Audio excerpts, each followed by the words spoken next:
Nicolette Chambers is currently a software developer at Chime. Previously, Nicolette spent 6 years as a software consultant, helping IT departments apply human-centered solutions in order to solve tough technical business challenges.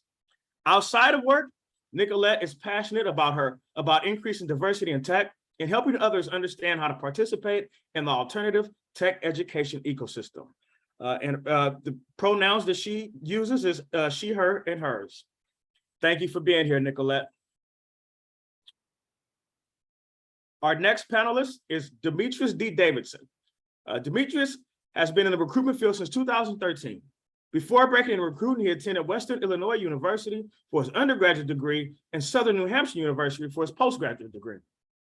After his undergraduate studies, he worked in sales as his first career job. And like many others, sales was a natural fit for him.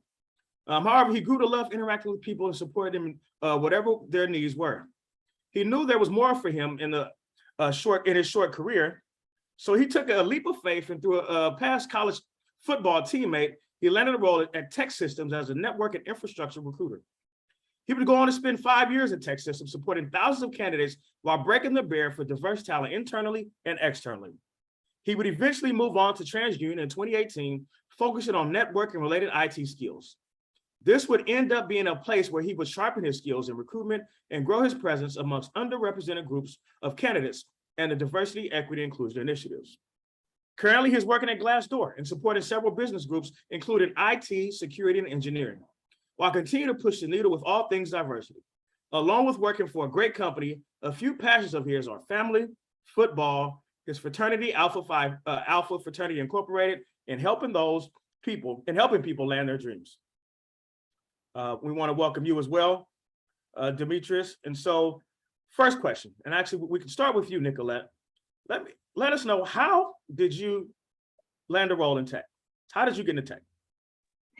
Yeah, so my journey was actually pretty long, but I'll start when I went to college. So I went to the University of Illinois and I studied English and received a bachelor's in English. Originally, I thought I was going to become a lawyer. And when I was graduating, it was right around the 2009 recession. And I took I went on like a coffee date, etc., with a lawyer to ask, just get more information about like, what is it like to be a lawyer? And that person basically said, it's not a career path that I should follow. And that was really hard for me because that was what I was banking on. So I needed to pivot. So I started looking for different industries to get into, but it was very hard at the time because a lot of places did not want to offer internships unless you were in college. So I wound up stocking shelves at Target for 3 years. That was a really tough experience for me. It was very humbling. I was honestly pretty embarrassed that I had gone to college and was not working some fancy corporate job. And so I was looking for something in which I could make a lot of money and also just like use my talents. And so through some research, I found a program that was based locally in Chicago at the time called IC Stars. And it was a non-for-profit started by a woman named Sandy Castro. And her whole mission was taking underprivileged Black and Brown folks from Chicago and showing that if you have attitude and aptitude, you can be successful in the tech industry. And I remember reading that and I said, that's me. So I applied and I did not get it the first time because I had a degree. They oftentimes did not accept people who had degrees at the time. So they said like, hey, if you really want this, you need to go out there, you need to be doing volunteer hours. You know, you really need to show that if we're going to give you this opportunity, you're serious about it. So I actually did those volunteer hours and came back a year later, applied and got it. From there, I was shown, we were paired with different companies and we worked on some simulation projects, and I finally was able to see like what tech was all about. And it was not what I had seen on the screen. Oftentimes I watch movies and there's the person and they have all the information and it's like scrolling down the screen. That's what I thought tech was. But instead, what I saw was like it's an ecosystem of many different roles that are working together to solve oftentimes tough problems, but fun problems. So from there, I was able to get an internship to work at ThoughtWorks, which is a software consultancy testing software. That was a great introduction to working at a tech company.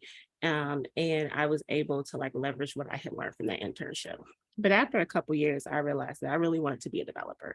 I felt like I had what it took to become a developer, and being able to work at a tech company and work with other developers allowed me to see that I did not need a degree. I just really needed the attitude, the aptitude, and luckily enough, there were boot camps at the time. And so from there, I was able to transition to becoming a full-time developer in like 2016. Wow, I love that story. Thank you. Thank you.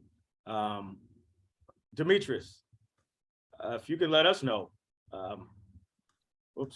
how you got to tech. Absolutely, absolutely. And number one, thank you, Marco, as well, for the opportunity to speak today. How I got into tech, definitely an unconventional path. Similar to Nicolette, I worked a sales job my first year out of college. I was working at Sherwin-Williams in their manager trainee program. For anyone at that time, 2011 through 2013, those manager trainee programs were, the hot thing. So I was very gracious to have that opportunity. I worked there a few years, had some success, but I ultimately knew that, it was more for me outside of sales.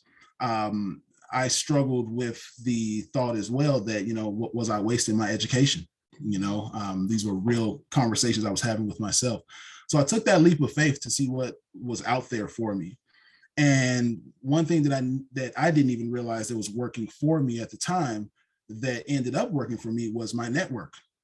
As I told you, I took that leap of faith to find another opportunity, and I went to a career fair. Within 5 to 10 minutes of being at that career fair, I stumbled on a college teammate. I played college football at Western Illinois University. I immediately saw my teammate. We locked eyes, embraced each other, exchanged some pleasantries. He immediately asked me, "Hey, what are you doing here?" Of course, right, looking for a job. He pointed me in the direction of one singular company out of hundreds of companies. And he said, "Systems, if you want professional development and you want to be compensated for your efforts," he stated, "go there." I think the only thing I heard was the compensation. I was still naive to the professional development part. But like I stated, I trusted my network. My network was working for me even when I didn't realize it. And this goes back to conversations, in high school and in college, right? You never want to build a bridge. We hear it so much. And that was a real life example where a bridge that I never burnt was able to, kind of seamlessly rescue me from sales. And I took that opportunity at Tech Systems, and no knowledge of what talent acquisition was, recruitment, none of that. Like I stated, the only thing I heard was compensation, but I was able to learn from different recruiters and account managers at Tech Systems, and they had a very robust training program. And lo and behold, in 6 months, I felt like I was a tried and true network and infrastructure recruiter. So that is how I got into tech. And from there, I always felt I was a people person and was able to build relationships. And much more importantly, I like to see others win. And I have that serving mentality. So it just kind of mirrored and aligned very well to my personal beliefs. And here we are today, a couple roles later. I'm here at Glassdoor.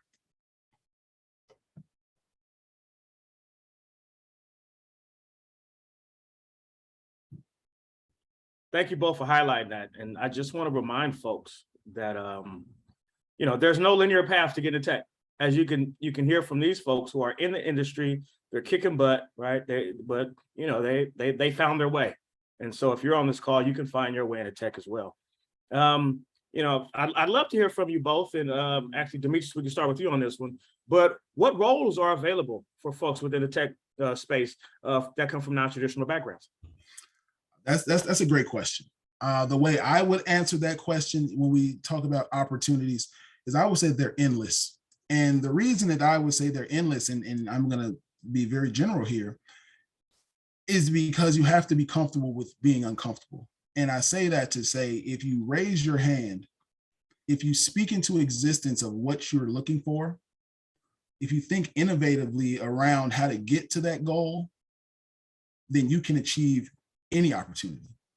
I literally can point to hundreds of different examples of individuals who were in one career path and they took maybe a year or two pivot, and now they're in something completely different. But it started with them trusting themselves, speaking up for what they wanted, thinking innovatively, and going out and getting it. So it's not, you're not waiting on something to come to you. If you have an idea of something that you are interested in, something that you want to do, we have enough resources, nowadays to, you'll be able to kind of feed that fire, right? Not only that, but your network, as I referenced earlier, your network is endless possibilities there. You never know until you ask and until you tap in. But once you put that in the environment, or in the universe, I should say, those opportunities, what once seemed very dim, you'll see the light then. So I think it will be endless opportunities.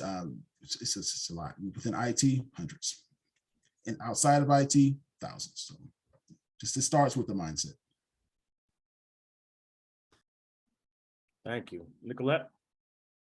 Yep, I would agree with Demetrius. There are tons of different opportunities. Some of the roles that you can think about include back-end engineering, front-end engineering, data engineering, machine learning and AI, and also like IT help desk and security.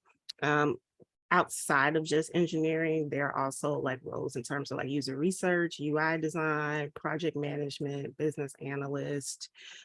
So there are tons of roles within tech, and there are quite a few more than what I thought about before I actually joined a tech company. So I think a couple of things that are helpful to getting to understand more about what these roles offer and whether they're like aligned with where you want to take your career path is to continue to come to panels like this. There are oftentimes organizations will offer panels like a day in the life of an engineer, a day in the life of a security analyst, a day in the life of PM, etc. That will actually help to open up like what a person does in the day-to-day and whether you actually want to do that, because that's important to understand if you would like to do these tasks day in, day out. Additionally, if there is a company that you're really excited about, go ahead and like go on their careers page and look at the job profiles and, see what the job description is asking for. And also LinkedIn is great. So if there is a position that you're super interested in at a company and you want to know more just about the role, I found that people are super open to people like contacting them. Also authentic reach out. So if you see something, like people oftentimes will reach out to me and say like, hey, I'm very interested in knowing more about like what it's like working at Chime or in other companies I worked at in the past. I'm always happy to like have those conversations. Thank you. Thank you both. Here's a quick question. We got a lot of folks who are, new to tech or looking to jump into tech, in the near future. And you all have been in the space for a while. You got a little bit of hindsight. What is something that you wish that you knew when you first started? I'll jump in here. One thing that I wish I knew when I first started off, I wish I knew that IT was a viable career field for people of color. This is something that, even though I had an opportunity myself, I don't think that I was even mindful enough to really think that I was in tech at that point. In my head, I still was, I just got a job. I had to grow myself in order to be able to, support others better. As I grew, then I understood, what, this is a viable career field and career option for not only people of color, but, everyone. And now it's on me to make sure that others like me and that grew up like me, that they understand that they can do and they can be within this career path as well. So, understanding having those feelings early on and then being mindful enough to change that with the knowledge and information experiences that I had, and now being able to be someone to, be on a panel like this, right? And tell others that, no, you can get in this career field. This is how you can. There's a lot of different ways. Yeah. Thank you. So for me, there are two things. One, making sure that you are working on your mental health in tandem with your career journey. Becoming an engineer through a traditional background it's rewarding. I'm very grateful for it, and I plan to be an engineer for a very long time. But it's also hard and it's also challenging. And for me, I'm a perfectionist, and so part of being a perfectionist is I'm also can be like my biggest champion, but I can also be my biggest hater. And this is a very cerebral field. And so if you have a lot of like past like negative thoughts going on in your head, this makes this journey harder. So I wish I had gotten that information of like, hey, make sure you're taking care of yourself mentally, that you have self-care in place, that you have a support system, whatever that looks like for you in place. So when days are rough or hard, you have a soft spot to land. Two, networking. Every single job that I've gotten in the past decade has come from me establishing genuine connections with people and nurturing those connections. And from that experience, people have reached out to me, whether it was like a referral or they knew me personally and said like, hey, I think this is a great opportunity for you. So I always say like, make sure you're always networking. If networking is something that I know for some people they have like social anxiety, and if that is something that's scary, I always say just focus on genuine connections. There's nothing better than being like genuine, because there will always be someone that sees that and appreciates that and will remember you for it. Thank you, thank you, thank you. Yes, I think it's important. Talk about, you got to take care of you, right? I work in the DI space, and it's hard work, and many of us are doing hard work in our different areas, but especially if you come from a background, and if you're in a lot of spaces where you aren't the majority, you got to make sure you take care of yourself, and your mental health is extremely important. Let me flip that coin, and I think we talked about this a bit on the pre-call, but what are some common misconceptions about tech that folks have, or you've heard, or that you believe before you got into tech, that you think that you can dispel? So the biggest misconception that I believe exists is the fact that you have to be like extremely good at math. It does not hurt for you to be good at math by any means, but a lot of like what I do on a day-to-day is just more so doing a lot of critical thinking, system design work, and applying logic. So oftentimes people say like, hey, if you're good at logic puzzles, or you were great at calculus, you would be great at being an engineer. That's true. But, if you have an allowance of $5 and you figured out how to call each one of your grandparents to flip that to 15, you also might be good at being an engineer. So I would just say like, if you like solving problems, whether that's like actual puzzles that you play around with or Sudoku or just like problems in life, I think that this would be a great career path for you. And it's also something I love to be stimulated. I like to use my brain in different ways and push myself. And you also just get to build like really cool products. Like I used to work at a shipping and logistics company for a meal kit company. And every time I would go into my package room in my building and see the boxes, like people would order meal kits in my building and I would see my box there and I would be just so proud. I'd be like, that box got there because of me. And so that's my thought. Yeah, I have a very similar thought. And I know during our pre-call, Nicolette and I both are from Chicago. When I was growing up, I had a thought that, people that were doing these jobs, these professions, number one, what is this profession? What exactly is IT? Number two, none of these individuals live by me. I don't know any of them. Like it's no connection there. Once we understand that, there are connections, as we know now, it makes, dispels those misconceptions.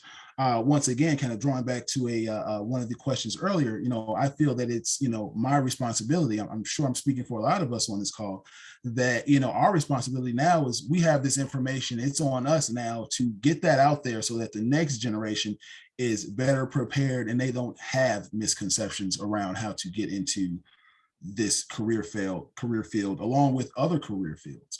But I really believe with myself personally, it was how I was raised and how I was brought up that, just was not a career field for African Americans, let alone, an African American on the South Side of Chicago. It was just really hard to understand, but yeah, glad that we know differently now. Yes, indeed, we do. And again, thank you both for your representation, so that way folks can see themselves in these roles. As we're talking about these roles, I know there are, trends. I know there are times when, some things are more important or in demand.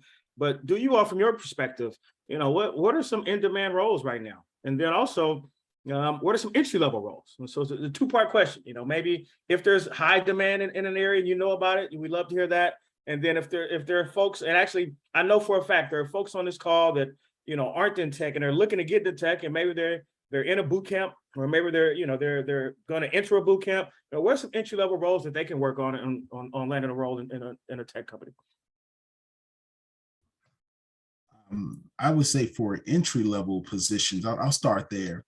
I've always seen kind of like entry level positions. I've seen IT support as kind of being that way into the door, so to speak. Those are your help desk desktop positions. Of course, that can open you up to a myriad of different positions once you're actually in IT. But not only that, I see a lot of entry level roles within like the automation and testing space. So that's a great area to jump into if you are thinking about getting into IT. I can reference countless examples of individuals that did not start in IT, that the way they got into IT was through the automation and testing aspect. So, those are very viable careers there. If we're talking more senior level roles, I'm definitely seeing, software engineering within that Java space as being something that's very, very attractive these days. And of course, right, we cannot discount things like security. I think that will always be something that's of a hyper importance. Security space, cloud as well, right? These are things that companies are adopting more and more these days. And, it's just career spaces that, endless opportunities there. So that's what I'm seeing amongst many others here, right? But want to be conscious of time. I would agree. The main thing is if you decide that you want to just get into tech, so you're like, okay, I'm going to become a software tester just to get into tech. The biggest encouragement I would have is you should have a genuine interest in that role. So I started off as a software tester for 2 years before I became a developer, but I was genuinely interested in being a software tester. I knew down the line I wanted to become a developer, but I had a genuine interest there. And that's important because if you plan to switch at your company, you need to have a good track record in terms of how you perform at your job. So if they say, hey, Nicolette's been killing it for the past 2 years, like, yeah, we want to keep her around, we're supportive of that. If you haven't been doing as great of a job, people will not be as supportive of that career switch. Also, when you're interviewing at a company, it's important to understand career mobility. Some companies are much more rigid about that. And they're like, hey, we hired you for this, and this is what we plan for you to do. And we don't want you from a year from now to switch to another part of the org, because that means that they have to go back out and replace your role. So I think that that's important to think about. But honestly, when it comes down to it, I mean, like data, like you said, data infrastructure, security, IT, full stack engineering, whether you want to specialize front and back end, those are huge needs. Thank you again. Let's pivot a bit. And before we go to the PO, I just want to encourage, if you're on the call and you have a question for either of these distinguished panelists, please type it in the chat. Please put it in the chat. In about 15 minutes or so, we're going to start pulling questions from the chat. And so please put it there, as we go through these conversations. Take advantage. I mean, you're on the call with some good folks. You got recruiters that are on here. We got folks from organizations. We got these two, highly sought after folks. This is your time to make those connections if you are interested in getting into tech. You have a direct line to them, a direct connection. And so switching gears a bit, talking about, the roles that are available, talking about how you got into tech. Let's say, when someone from this call lands an interview, and I'm just going to speak that into existence, people from this call will be getting interviews at your respective tech companies. what does that process look like for them? And what did the process look like for you when you were going through that same experience? Yeah, I can talk about what the process looked like for me. So generally, you'll get an initial like recruiter phone screen. So they'll talk a little bit about like what they're looking for in the position.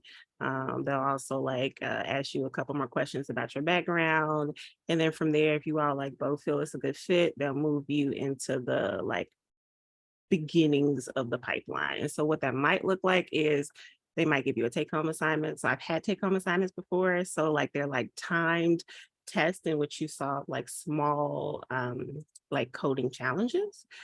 So if you want to practice those, a good place to practice is like Leak Code. But there's also like sites that you can like pay for in order to get like more specialized support and help. I've done both. After that, they'll generally move you onto the on-site.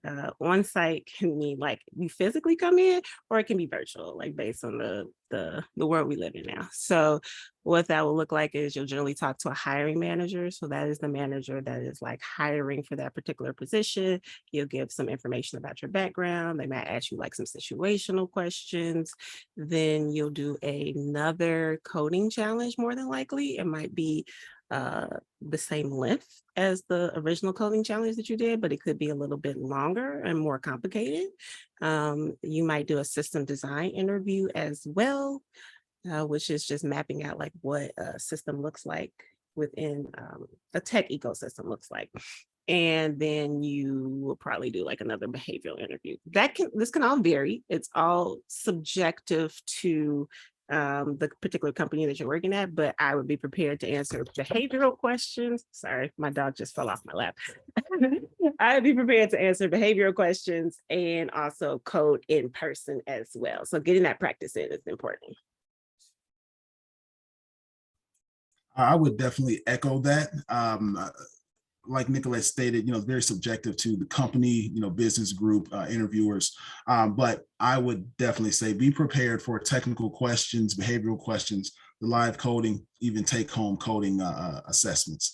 But I want to draw attention to the first part of that first conversation with the recruiter. I like to think about that as being one of the most crucial points of the interview process. This is where, yourself as the candidate can set the tone. You're talking to a gatekeeper, so to speak. So you want to make sure that, you show up prepared. You want to make sure that you show up and understand a little bit about the company and or the business. You want to be proactive with those things. Now, it's great, if you're asked a question and you can answer it, right? But how much better would it look if you're proactive with intertwining that within your answers?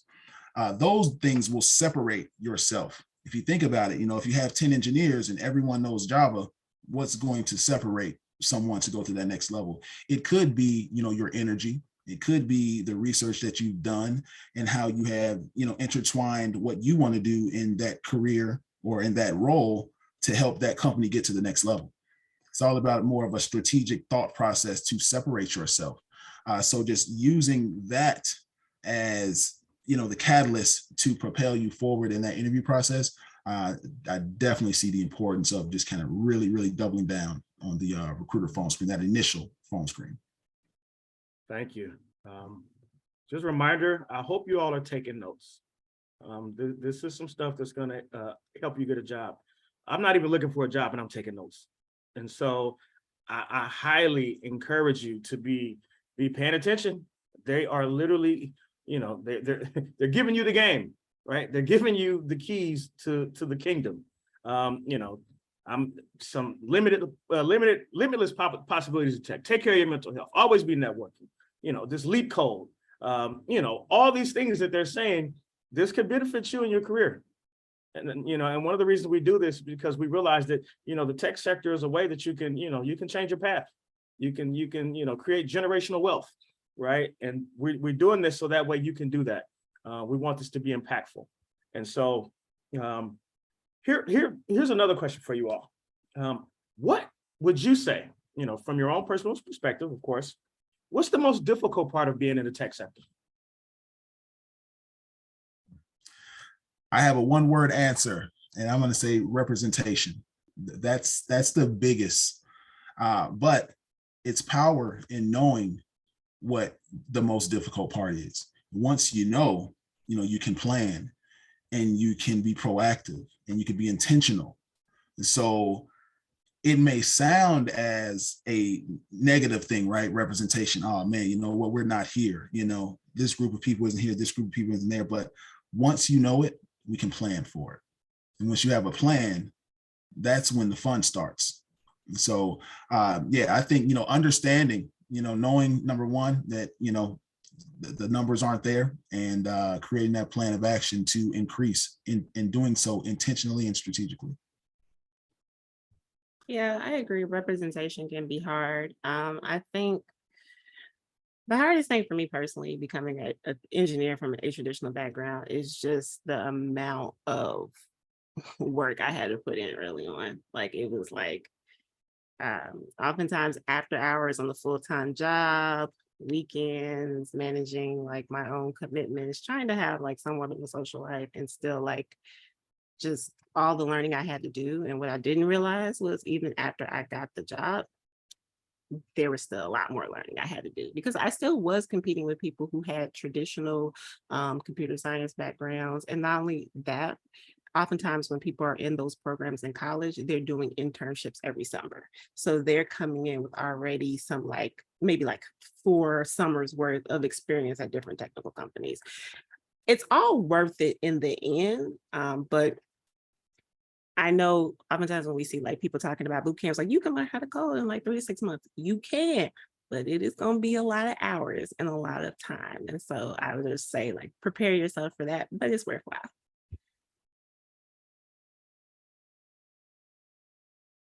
Thank you. Thank you. That's very helpful. Very helpful. We want folks to understand what they're facing, what you're getting yourself into. Make a informed decision. Here's the next question I have for you all. Do you know if your organization or any other organizations are doing anything with mentorship or apprenticeship programs to help Black and Indigenous people of color get into tech? Anything you can recommend to folks or that you know about personally?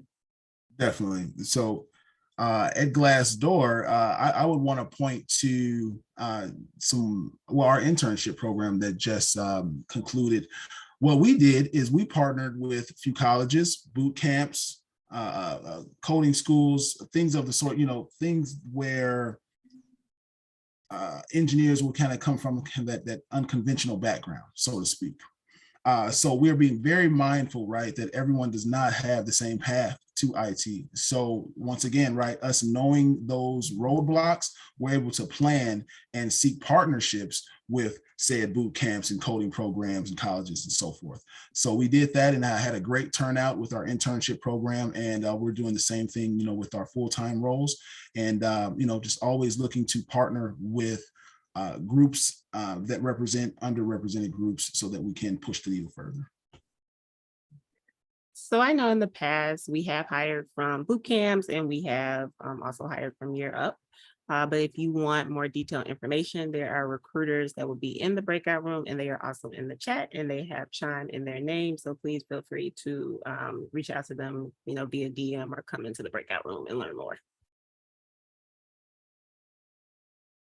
Thank you. Thank you both.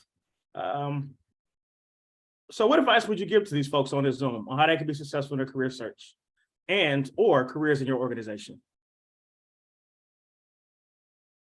So my biggest advice is get comfortable being uncomfortable. About a decade ago, I quit that Target job. I only had $1,000 in my bank account. I did still live with my parents, but I had student loan payments, and I had car payments, but I just jumped off a ledge. I was like, you know what? I'm going to do this. I refuse to. There were people who told me hey, you're not going to be able to do this, or I don't think this is going to work out for you. And my motto still remains is I never let anybody put a period where there should be a comma. You don't have the right to tell me where I'm going with my life. So if this is something that you want to do, just jump off the ledge, do it. responsibly. I did have some money saved, but just go for it. There are so many people within the industry that will support you and help you. There are a lot of people who have been sitting on the other side of this, just trying to figure out what to do. You know, you want to make a career change. You know, you want to make more money. You know, you want something different, and it can feel really hard and it can feel really scary, and that's okay. There are plenty of people who will be there to help and like support you. So I encourage you, like, tap into these events, tap into other panels, reach out to people on LinkedIn, make connections with recruiters, and you know, one day this will work out. Definitely. Similar to what Nicolette said, I had a lot of similar answers here. Definitely seek uncomfortable opportunities. The quicker that you are able to be comfortable in uncomfortable situations, the faster you will grow. And that's with anything. But it holds true, you know, within the workplace. As I stated earlier, you know, your network, you know, be mindful of your network, never burn bridges, and always be, you know, speak up for what you're looking for and what you want. And lastly, I would say, you know, be proud of the work that you've done and be proud of the work that you know that you will do. And be prepared that you'll receive more no's than yeses, right? You know, but it's how you go about that when you receive those no's. You know, it's about how do you implement that feedback. That's what builds character, and that's what will propel you to continue looking for that next opportunity. As Nicolette stated, right, you know, you'll eventually get there, you know, but that character is what will have you ready and prepared when you sign that offer letter. And, you know, you can pat yourself on the back at that point. But once again, know that the work does not stop there. So preparation, you know, having a goal in mind, preparing yourself for that goal, keeping that positive attitude, that'll take you a long way as well. Thank you. Thank you both. You all are amazing.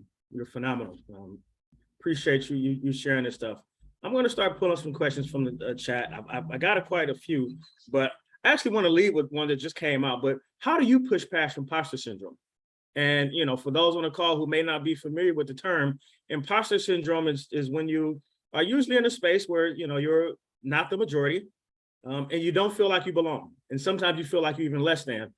And especially when it comes to, you know, women and people of color or people who are, you know, non-binary, many times you're overqualified, but yet you still have this feeling of you know, you don't belong, or you're going to be, people are going to, you know, expose you and see that you're not up to par.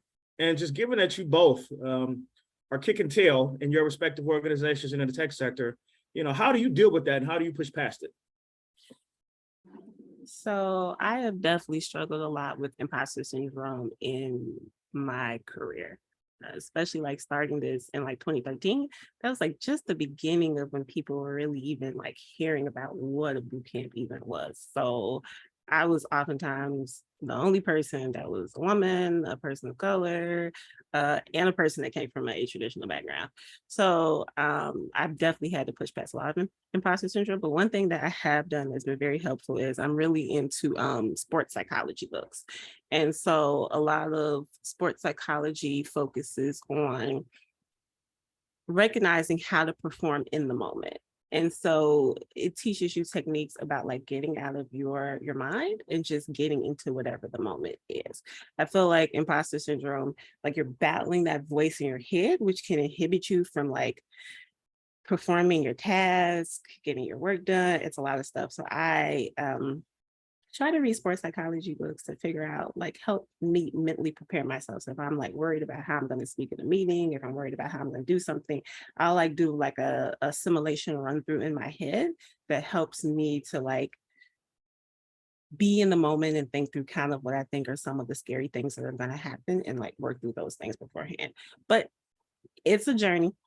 It's not something that's like, oh, I wish I could give people a pill. I wish I could give people a book or like the key codes to like turn it off.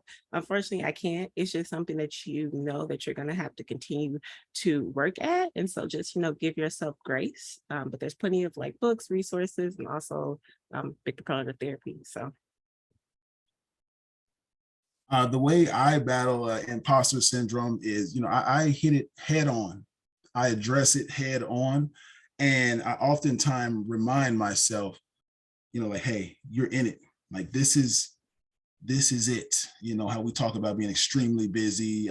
You got deliverables on your back, you know, you have to ping this and that person. We're in it.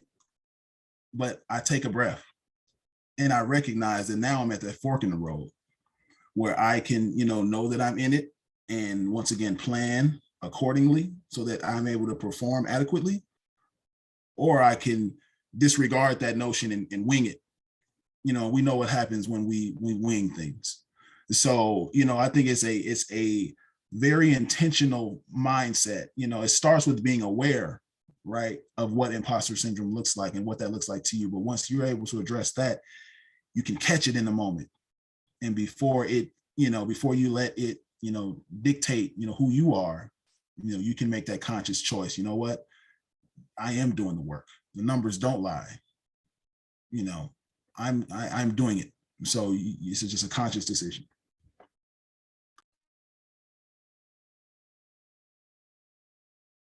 Thank you. Tackle it head on.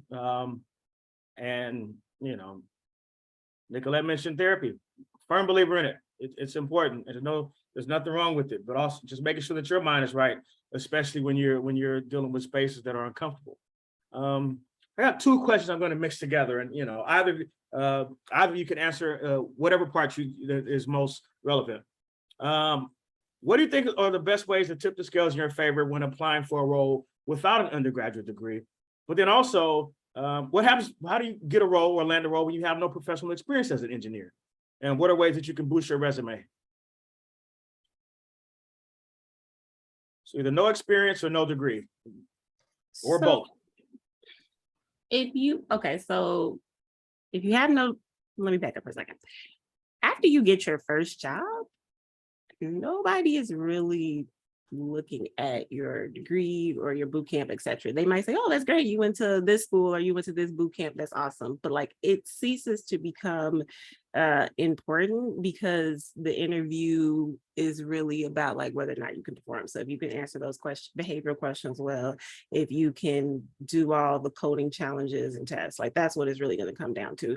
So I wouldn't worry too much about whether or not you have a degree or not, in particular once you get past entry level. And the industry has changed so much in the past decade that most companies understand and know that people come through all types of paths, whether that's the traditional comp sci path or if it is a boot camp or you're self-taught. So I wouldn't worry too much about the degree part because it doesn't matter as much anymore. If you don't have any experience, you definitely want to be networking. That is like the main thing, because when you network and somebody genuinely thinks that you might be a good fit, it helps you to get into the pipeline. So that's important. You want to get yourself into the pipeline. Looking for apprenticeship programs or internship programs that accept people from a traditional background. So if there's a concern from you about whether or not somebody will accept you even for an entry-level position, apprenticeships and internships are really great ways to get some experience under your belt. Also freelancing. If you do not have any professional experience and you want to be a developer, you can start freelancing. You can start offering your skills now. And there are people out there who need websites. You don't know how many people ask me to build an app. So like you can get some experience underneath your belt. And those experiences count.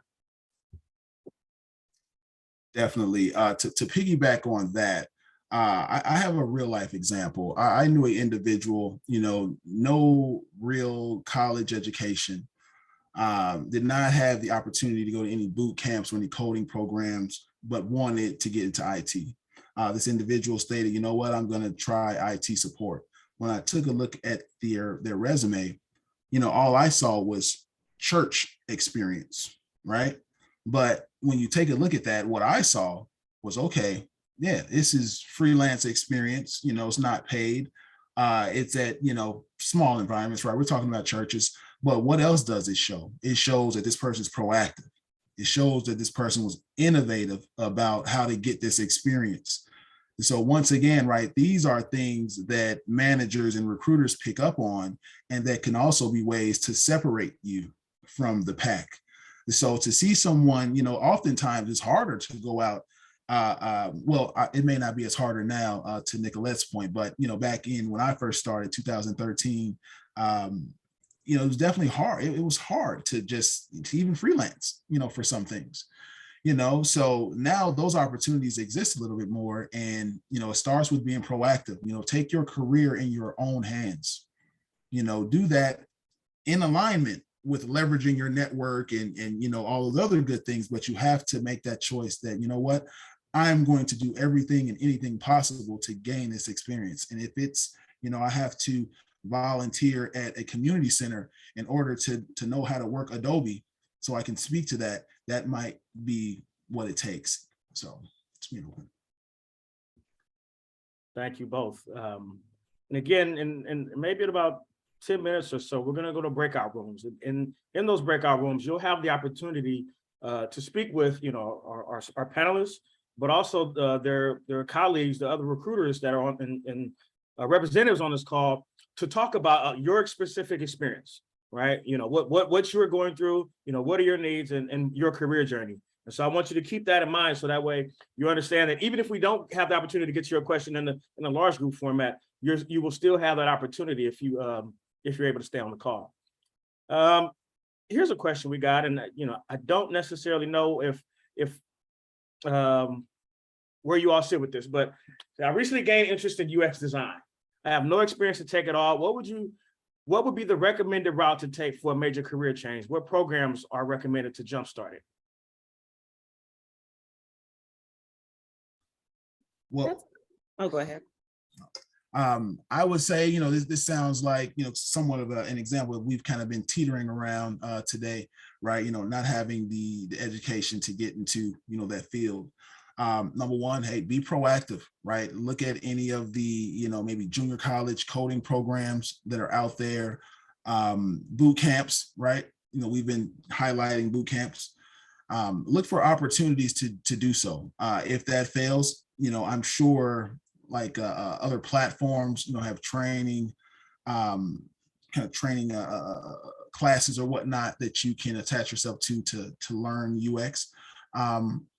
It's a lot of avenues out there. I'm not, privy to any one in particular, but Google, LinkedIn, Glassdoor, of course, these platforms can point you in the right direction, not only to, different platforms, but individuals to have that conversation with. Once again, going back to the earlier point, speaking up for what you want to learn and taking your opportunity into your hands to, go find and seek that information. Yeah, so I don't have a background in user experience, but I will give the advice I always give for if somebody were asked to be an engineer is looking up boot camps. There's a website called Course Report that's really good, and I highly recommend people look into it, which will list out the top best boot camps, and they include like user boot camps. Also looking at like meetups. It depends on where you're at, but there is a group called Girl Develop It that used to run in Chicago. I think it still does, that offers a variety of like different boot camps, etc., that are like either like free or like nominal, that helps you to get a little bit of taste of something, going to like UX panels and like making those connections. Like if you're genuinely interested in UX, I would just really encourage you to like look up the boot camps, look up the free panels, and like start making connections, so that way like what's the best avenue for you to take to make that career change. Thank you. Yes, and there are a number of groups, around, affinity groups are what they're called. I'm in the San Francisco Bay Area, and I know we have Bay Area Blacks in Tech. We have Tech-Korea. We have, Latinx in tech, Latinas in tech. I mean, there are a lot of these spaces where you can, there's not a huge requirement, for membership. They ask you to join, and they have a lot of information, and they can connect you to a lot of resources if you make those connections, just like, Nicola and Demetrius were speaking on. Here's another question that we got. So folks are saying that in the tech space, you see a lot of people move from job to job quite often. The person in the comments says 6 months, but does that look negatively upon, or does that matter from your perspective, or not? When it comes to when you're looking for a job and hiring managers looking at that. I would say that, it depends. I've ran into hiring managers where, they'll take a look at those timelines, right? And, it may raise questions. And even if we have viable answers as to, why, it just may be, that manager's uncomfortable, with that. Sometimes it's just as easy as that.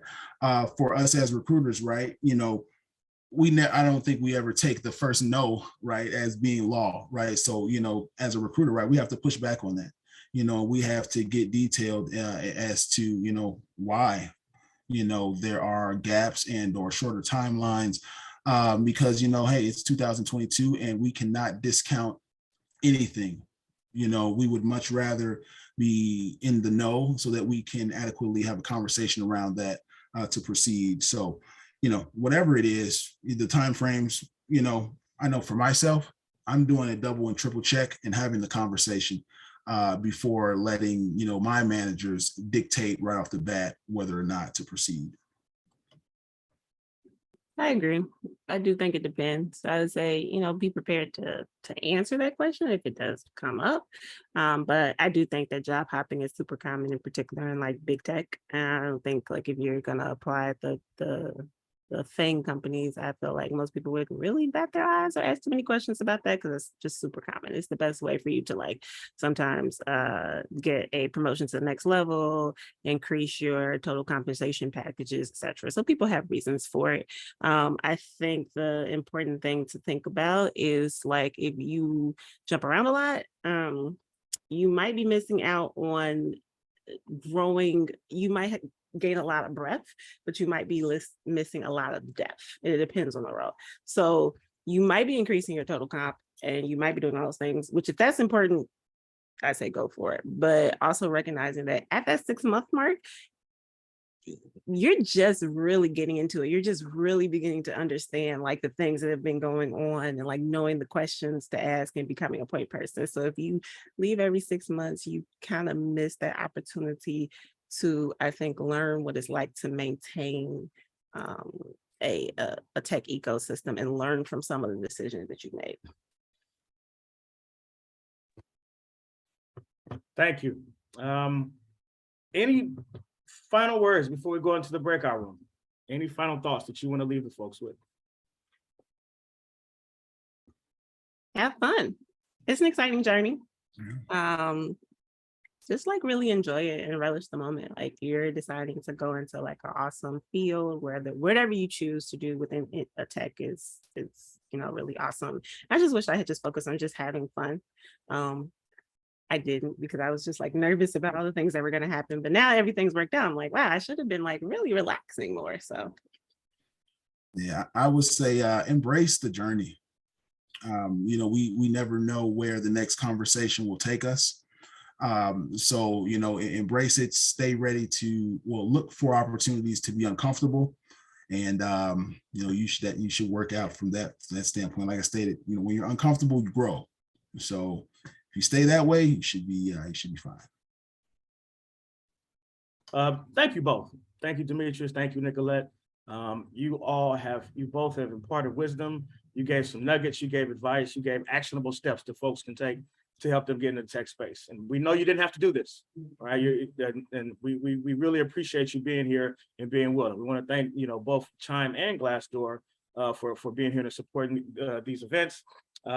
Just as a reminder, we're going to go into breakout rooms in just a moment, but also want to just remind you that you'll be receiving an email shortly after this call.